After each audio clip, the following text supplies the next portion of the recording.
Hey GlamFam, it's me Linwood here, and I'm going to be showing you today how to curl hair like a pro with a Marcel style iron. So I've got a few things I want to run through first about this iron with you, and then from there we'll go ahead and get started on curling of the hair. So I'm going to go ahead and probably adjust our angle, move a little bit closer in here so that way you can kind of see all the different features that I'm talking about.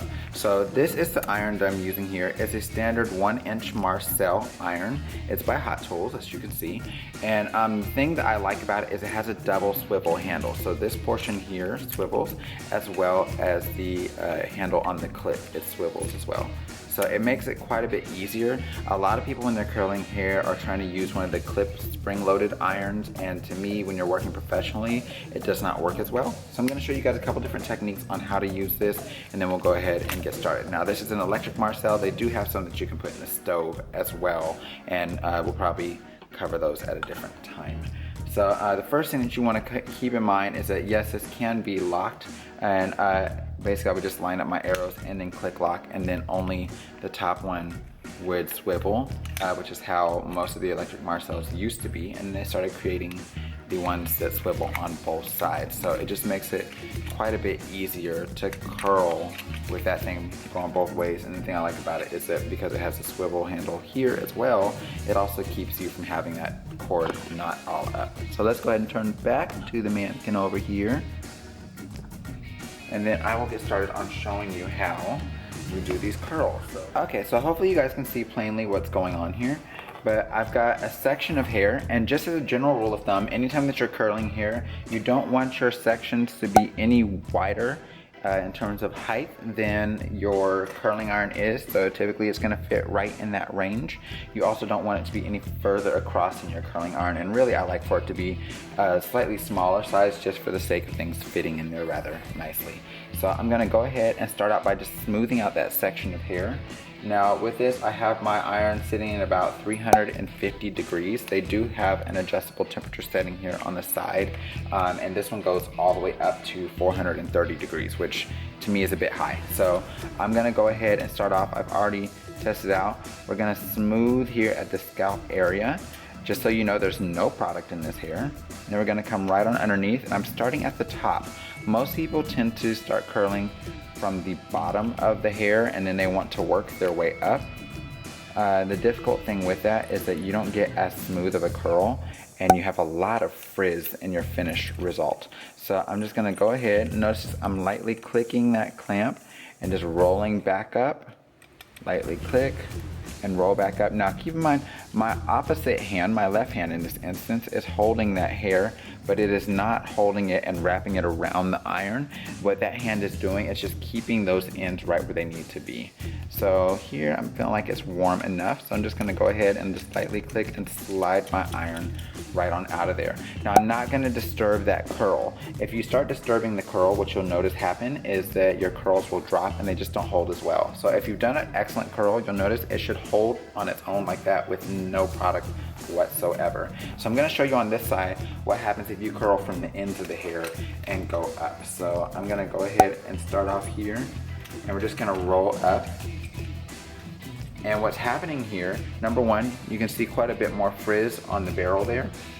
For two, I'm now burning up the ends, which are older hairs. They've already been through quite a bit in order to get the heat all the way to this portion here, because this still is not hot. So this entire time that I'm talking to you guys now, this is still cool, and I have to wait on it to get hot enough, which means it's burning up the ends of the hair, and those are the oldest parts, so they're gonna be the most fragile. I really don't wanna leave it on there that long.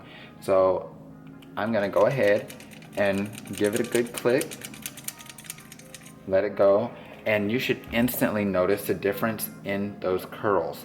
This one here is done the professional way, and this one here is done from the ends up. Now, I don't know if you can see a difference in smoothness. See the roughness that we have here on this curl? Look how smooth and shiny this one is. This is the difference between a professional curl and a non-professional curl. Keep in mind, you didn't see me put product on either side of this hair. There's none in here at all. So it's not the product, it's the technique. A lot of people I notice want to rely on product alone, and product alone just won't get it. So I'm gonna go ahead and curl the rest of this hair, and then I'll show you an end result at the finished portion of it. Okay, so one other thing that you want to keep in mind while you are curling is, let's say you are a bit concerned about possibly burning the client's scalp, something along those lines. what you would want to do is go ahead, you're gonna take your section, pick it up, begin curling with that iron, and we're just going to go ahead and begin to slowly wrap that hair within the iron. So you can see here, I'm just kind of gradually moving that hair out of the way with my other hand. I'm not actually wrapping it around that iron. And notice the whole time I don't put my comb down. If you'll notice, with professionals, we don't put our combs down for much of anything. That comb is always in our hand. So when we get down to wanting to put on the base, place that comb underneath there and rest that iron on the back of the comb. That will ensure that you are not burning your client, and it will make sure that you get that curl as tight as possible all the way down to the scalp. So once you've had an opportunity for that to sit, we're just gonna go ahead and tap that iron and just slide that right on out of there. Let that curl sit there for a moment, and then we just move on to our next curl. Alright you guys, so now you can see I went ahead and finished curling the hair. So this is what this hair looks like when it's all finished being curled. Of course it has not been styled yet, so I'm going to go ahead and begin to kind of finger style this some, just to kind of break it up a little bit. These curls are nice and firm. And of course, before you would do this, you want to typically let that hair cool some before you start to really manipulate it. Now you guys can just kind of see here, I'm just kind of going through this hair with my fingers. And of course you can go through this a number of different ways with styling, but I want to show you guys another style on the next video in terms of how I'm going to style this out and make it look quite lovely. So we'll go ahead and get there too.